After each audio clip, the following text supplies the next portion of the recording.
Konference notiek jau 8. gadu, paredzēta darbā jaunu iesaistītajiem. Temats ir līdzdalība, jeb kā sasniegt tos jauniešus, kurus mums līdz šim nav izdevies sasniegt. Jā, es piedalījos darbnīcā par ielu darbu ar jauniešiem, kur Lietuvas kolēģi stāstīja fantastisku pieredzi. Un man šķiet, ka mums Latvijā vajadzētu ministrijas līmenī domāt par to, kā ielu darbu iekļaut jaunatnes likumā, lai arī mēs spētu sasniegt šo mērķa auditoriju, šo jauniešu daļu, kas varbūt vēl nav atraduši savu iespēju līdzdalībā jauniešu centros vai izglītības iestādēs. Un ja mēs zinām, kāda ietekme ir Eiropas Savienības programmu projektiem, Erasmus+, Eiropas solidaritātes korpus, šīs programmas maina jaunieši. Tie kļūst empātiskāki, tie ir piedzīvojuši situāciju, kur tiem tiek dota balss, tie ir krietni solidārāki, pilsoniski aktīvāki nekā tie jaunieši, kas šajos projektos nepiedalās. Svarīgi ir iesaistīt jauniešus gan lēmumu pieņemšanā, un arī iesaistīt kaut kādos valsts procesos un izmainīt arī kopīgo valsts virzību. Tas, ko esmu iegūs no šīs konferences, šo redzējumu no ministrijas, kur mēs kā jaunas jomas šobrīd esam, es domāju, nav noslēpums, ka vēlēšanas parāda to, cik zem ir iesaistīta jauniešu pilsoniskā līdzdalība tieši vēlēšanās. Un mums viņi ir jāstiprina. Un tas ļoti labi, man liekas, ka tieši ministrija un arī kopā JSPA ir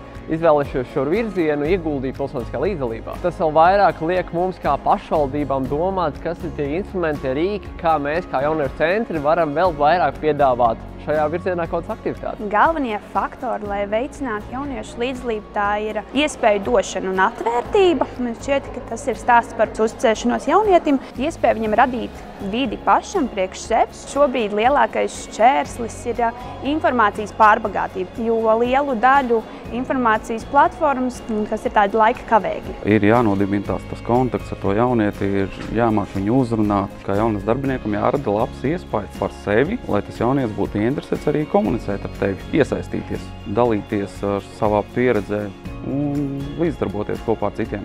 Ja mēs visi darbā ar jaunu iesaistītie ietu pie jauniešiem, šis līdzdalības līmenis jauniešiem noteikti uzlabotos, tiem būtu augstāks iespējas ietekmēt lēmumu pieņēmējus pašvaldībās, valstīs, Eiropas Savienības līmenī. Gala mērķis ir, lai darbā jaunu iesaistīto iziet no šīs konferences un viņiem būtu kādi pieturpunkti, ar ko sākt.